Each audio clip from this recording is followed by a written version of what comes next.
Jeff Bezos, founder of Amazon, once said, given a 10% chance of 100 times payoff, you should take that bet every time. Now he's one of the wealthiest individuals in the world. Hello and welcome, everyone. Today we will be analyzing two of the biggest booming companies within the retail industry to determine which is a better investment opportunity for our firm. In the world of booming businesses, both Amazon and Walmart have a huge part to play. In a Business Insider article, they describe Amazon as an e-commerce retailer that was incorporated by Jeff Bezos in the summer of 1994. The popularity of the website grew rather quickly, but continues to thrive today. Amazon now offers a large variety of products, including retail goods and electronics, as well as an expanded array of services such as Amazon Prime and Amazon Cloud Computing. Amazon is an incredibly strong company with millions of purchases made daily. Walmart, on the other hand, is everything that Sam Walton dreamed it to be. Sam Walton founded Walmart in 1962 and Sam's Club in 1983, and he was a businessman who was looking to offer very competitive prices on his products, as Walmart continues to do so. Walmart is a very large retailer and wholesaler with over 5,000 stores nationwide. Their website explains some insight on Walton's mission to always offer the lowest prices anytime, anywhere. Walmart has also been expanding its services and hoping to expand its e-commerce traffic. Walmart also offers a service very similar to the well-known Amazon Prime called Walmart Plus, which allows subscribers to have access to unlimited free deliveries with no minimum and reduced costs at their pharmacies and gas pumps. Although Walmart is much older than Amazon, it has not lost much momentum towards success. Both Amazon and Walmart are extremely powerful in the retail industry, as many analysts have made the comparison between the two. Seth Heiken from Forbes magazine has had some insights on the debate. He elaborates on a study conducted by Jungle Scout in late 2021. With over 1,000 consumers, they were able to analyze both Amazon and Walmart based on their earnings to distinguish successes and shortcomings on both sides.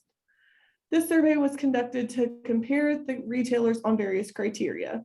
Amazon is well known for their e-commerce presence and their advanced options for quick and easy delivery and purchase process, particularly for their Amazon Prime members. Although Walmart is looking to grow its online traffic, majority of their sales still come from the mass of their brick and mortar in-store locations. He highlighted how much Amazon is still dominating the e-commerce market with approximately 40.4% of the market, while Walmart only commands 7.1%. Amazon Prime also has significantly more subscribers. Both Amazon and Walmart can be considered to be each other's biggest competition, but both face additional competition from many companies such as Target, Best Buy, and Costco, according to Business Strategy Hub. Target is one of the large discount retailers worldwide, representing about 1.2 of the US e-commerce market, in addition to its almost 2,000 stores located in North America. Target brought in $78 billion in revenue in 2020 from their sales, as highlighted by the Business Strategy Hub. Best Buy, a multinational electronic retailer and specialist company, saw an increase in revenue in 2021, making about $50 billion. Although they also experienced a large surge in their domestic online purchases, they were still only responsible for 1.3% of the US e-commerce market. Lastly, Costco ranks within the top 5 competitors for both companies. Costco is a global members-only retailer. It has also been ranked 9th in the top 10 US e-commerce retailers. Amazon has several other competitors in the e-commerce industry, while Walmart has several other competitors that provide brick and mortar in-store experience. Although Walmart is a strong competitor, Amazon seems to offer everything that Walmart can, but in a much more seamless transaction process and quicker delivery. These stock market diagrams were collected on April 15th, 2022, and overlook the last 5 years of stock growth for each of these companies, but more specifically over the last 2 years. Amazon and Walmart are both considered to be mature companies, as Amazon went public in 1997, shortly after it was incorporated with an IPO price of $18, as explained on their website. In early April of 2020, Amazon stock was selling at just above $2,000, while in early April 2022, Amazon stock had increased significantly to over $3,000, according to Google Finance. Retail Dive did a brief analysis of Amazon in June of 2021, and they determined that there's no end in sight for Amazon's domination in e-commerce. Analysts are expecting to see impressive revenue and profit growth. These S&P analysts said that they believe that Amazon will maintain a leading market share in its retail business going forward, as they did mention that many of Amazon's large competitors, including Walmart and Target, have seen large improvements in their e-commerce presence. Amazon maintains a leading market share in the e-commerce segment, given its well-diversified worldwide operations and heavy investment in technology and distribution.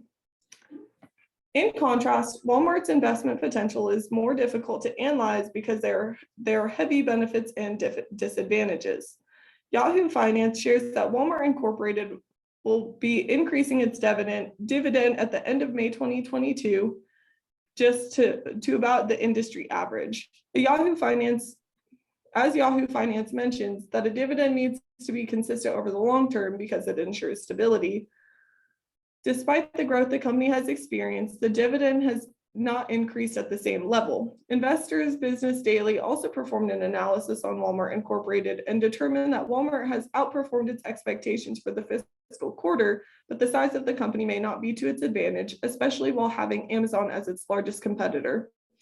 With the introduction of Walmart Plus, their version of Amazon Prime, there has been a surge in their online sales, but the bulk of their revenue remains with their in-store shoppers. The news recently has highlighted that many Amazon facilities and warehouses across the US are beginning to come together to unionize. In another Yahoo Finance article by Max Vaughn, he explains that several Amazon facilities within the US have contacted the Amazon Labor Union president, Chris Smalls, about unionizing their facilities. This comes after a historic victory for a Staten Island warehouse. Amazon intends to formally object the union election, as they insist that the Amazon Labor Union and the National Labor Relations Board interfered with the election at hand by compromising the rights of employees and restricting a fair election. The Amazon Labor Union released a statement calling for contract negotiations for the Staten Island facility as soon as early May. Amazon has yet to respond. Walmart has also seen their fair share of bad news. While the retailer is known for its unbeatable prices, not all of its locations are equally successful. They have just lost a holding on their location in Bellevue, Washington, while it is set to shut down this spring, as Gerald Tracy from Como News explains. They also determined that this location was not driving the same level of success by evaluating the store's historic and current performance. Investing is a decision that requires a significant amount of research, and it is essential to understand the industry of each business as well as their key objectives and mission that drives their success. Both Walmart and Amazon have been so successful since the early stages of their business that have continued to satisfy their customers. Since both of these companies fall under the same umbrella of the retail industry, they have very similar competitors, but one of their largest competitors is each other. Each company is just attempting to outperform the other. Amazon and Walmart have quite an impressive stock history, and Amazon has earned itself a AA credit rating with no end in sight for its success. Therefore, overall, Amazon is a more sustainable investment as the modern world continues to shift toward e-commerce, and Amazon continues to offer more to keep their customers fulfilled. Amazon stock is currently offering its lowest price to earnings ratios, and they are anticipating another stock split near the end of May, so it is key for this investment to get in before this 20-to-1 split that will substantially affect the stock prices. Here are some of my references. If you have any questions or anything that I can help you with, please feel free to reach out at this email. Thank you.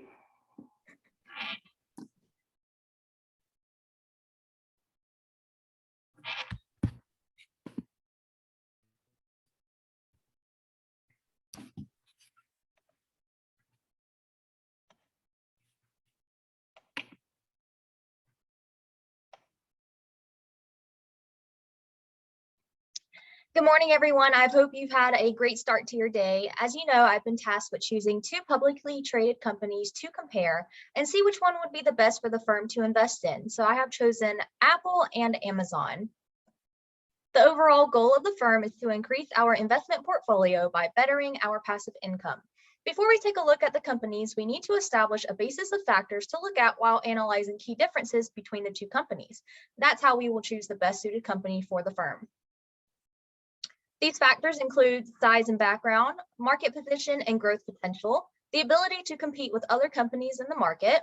We will conduct a financial analysis to look at past, present, and future trends of each company. Lastly, we need to see if there's been any recent publicity that would deter us from investing. The formation of Apple took place back in April of 1976 when the founders Steve Wozniak and Steve Jobs started forming boxes that allowed them to form long-distance calls for free. As they continued to hire more engineers to follow their dream of owning a large technology company, the more it turned into the reality of Apple that is profoundly known and loved today. Since the few employees that helped kickstart the business in 1976, the company is known today for being one of the largest job creators in the United States. Today, they offer more than 2 million jobs across all 50 states. Eventually, the day-to-day operations of the business no longer fulfilled Wozniak. Therefore, he left the company in 1983. Jobs hired PepsiCo's president, John Sculley, immediately after, which led to the resignation of Jobs in 1985 because of much controversy between the two. In 2007, Apple released an incredibly successful product known as the iPhone. This touchscreen cellular phone took the world by storm and was the beginning of many more groundbreaking products to come. Here are just a few of products and services that Apple offers, like tablets known as the iPad, laptops known as the MacBook, and services like Apple TV and Apple Music. Amazon is an American multinational technology company that focuses on performing business online through e-commerce. This company is attractive to consumers because it offers cloud computing, digital streaming services, and millions of products online. Amazon has always been a leader of successful companies, but has become a wildly attractive business over the last few years because of the spread of COVID-19. In 1994, the founder of Amazon, Jeff Bezos, left his job to pursue his dream of creating what we now know as Amazon. The company made its debut in July of 1995 as the top book-selling website. Bezos continued to work with software developers to make the website more customer-friendly. And in just 4 short months, Amazon.com became a well-established website that was the most searched site. A key event that advanced the company when they offered the associate program. This allowed visitors to sell their books through Amazon.com as they earned a 3 to 8% commission. This once small company now offers 1.6 million jobs across the states. Here are just a few products and services they also offer, such as computing, electronics, kitchen and home appliances. More specific, like Amazon products would be the Echo Dot, and services such as Amazon Drive and Amazon Prime. Apple's iPhone has dominated the market of smartphones for a vast amount of time. Analysts were able to conduct research with the data from last year to determine the market position of Apple in the United States. Most of the company's revenue comes from consumers in the US, as it continues to top other companies in the industry. Apple holds just over a 50% share in all smartphone purchases in the United States, and the company also owns a 23% market share in China, which is the highest it's been since 2015.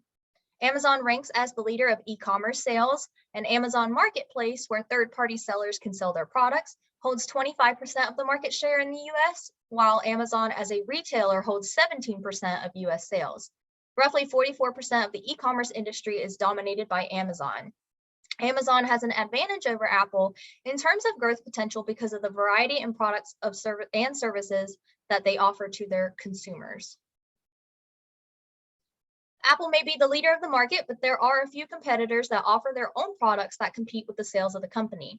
According to Apple Insider, in 2021, Samsung was the second highest shareholder with an average of 27.25% of the total smartphone market. It reached 34% in the third quarter, but sharply declined back down to 22% because of the shortage and inability to restock the newly released cell phones. A smaller competitor that still holds a moderately sized portion of the market is Lenovo, which controls an average of 9.5% of smartphone purchases in 2021. Both of these companies offer smartphones, devices, and services similar to Apple, which makes them direct competitors. In 2020, the world shifted as COVID spread all around the globe. This pandemic forced millions out of their jobs, school, and routine daily life. This began the exponential boom in e-commerce businesses, just like Amazon. Due to their low prices, ability to perform next day delivery, and abundances of services and products, Amazon began to grab attention from over 300 million consumers each month in the year of 2020 alone. A large competitor would be Walmart, the world's largest retailer, until Amazon surpassed it last May. Being a worldwide giant, Walmart makes twice as much revenue than Amazon, but those purchases are made in brick and mortar stores rather than online. Being the second leader in terms of e-commerce revenue, Walmart will continue to grow 40% each year with online sales, which leaves a threat to Amazon. Financial analysts at Morningstar are looking at the trajectory of Apple as of January of this year. Due to worldwide shortages of materials and lower demand in some products, such as the iPad, the company is looking to increase their stocks and sales, but at a decreasing rate. These stocks are currently valued at $167.66 per share, with the range of being able to hit $182.13 per share this year. Looking at the history of the stock within the last 2 years, the price is steadily increasing. On the 28th of January, Apple CEO Tim Cook made a statement that the supply chain issues would slowly be resolving soon. Consumers were excited to hear this news, which ultimately increased Apple shares by 5%. Financial analyst Dan Romanoff highly values Amazon stock for long-term stability. With the pandemic fueling the e-commerce superleader, we can expect continuous growth in the price of Amazon stock. The stock price is currently sitting at $3,015.75 per share and is slowly decreasing at the moment. 2 years ago, the stock price was valued at $1,755 and continued to increase until August of 2020. From there have been steady falls and inclines between $3,000 and $3,500 per share. Apple has been facing some difficulties beginning in March of this year. The facilities in China that are used to mass produce Apple products, such as iPhone, iPad, and the MacBook, have been suspended due to COVID-19 restrictions in the country. Not only this, but the lack of production has led to a shortage of chips that are used in manufacturing in many, if not all, electronic devices. If this continues on, the company may see a 1 to 2% overall decrease in production for the quarter. In 2021, more than 500 Apple employees anonymously reported unfair acts of sexual harassment, unequal pay, bad workplace conditions, and more to an activist group called Apple II. This reached the CEO, Tim Cook, in which he had held a conference to address these issues and how to resolve them, but many felt that Mr. Cook was not genuine about his responses to combat these issues. Many of the smaller cases started to arise in the public eye, giving them backlash. In 2021, Amazon faced major backlash due to worker safety in the workplace, especially during the pandemic. The company did not want to make any major changes to protect workers. The National Council on Occupational Safety and Health included Amazon in its Dirty Dozen list of most dangerous employees in the US earlier this year. New York Attorney General Letitia James filed a lawsuit against Amazon for inadequately protecting workers amid the coronavirus pandemic. Some investors started to turn their attention to the category of workplace safety, but not enough were concerned to have an effect on the overall decision-making. Amazon's ESG rating has healthily improved in terms of environmental safety, but has declined in workplace safety. Since then, Jeff Bezos has released a statement saying he wants to focus on making Amazon a safer place to work. He admitted to wanting to shift focus on needing a better vision for the employees of the company and how he can provide it for them. Our investment firm has contemplated among the largest businesses to determine which one would be the most beneficial to invest in. Within the top 5 largest companies in the world, Apple and Amazon have created an eye-catching investment opportunity for Pope's investment firm. Previous research shows why Amazon would be the smartest investment, and the reasons are: it offers long-term stability over short-term profit, it attracts larger quantities of consumers daily, and it keeps up with the modern trends of consumer spending. Here are some references. If there are any questions or concerns, please feel free to reach out to me at this email. Thank you.